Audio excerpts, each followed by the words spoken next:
ನಮಸ್ಕಾರ ವೀಕ್ಷಕರೇ, ಆರ್ ನ್ಯೂಸ್ಗೆ ಸ್ವಾಗತ. ನಾನು ಪರಮೇಶ್.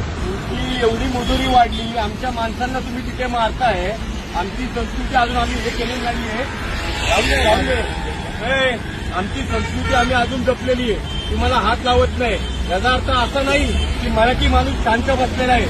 मराठी माणसाच्या नादी लागू नका. एवढी हिंमत किती तुम्ही लोक आमच्या राज्यात येऊन आमच्या गाड्यांच्या काळ्या पाचूचा प्रयत्न करता. त्याच्या निषेधार्थ आज हा भयंकर खेळ केलेला आहे आणि हे चालून देणार नाही. हे काय इकडे हा विषय आमचा आहे. इथून पुढे तुमच्या तोंडाला काळं फासल्यास उद्यापासून तुम्हाला इथं येऊन जाणार नाही.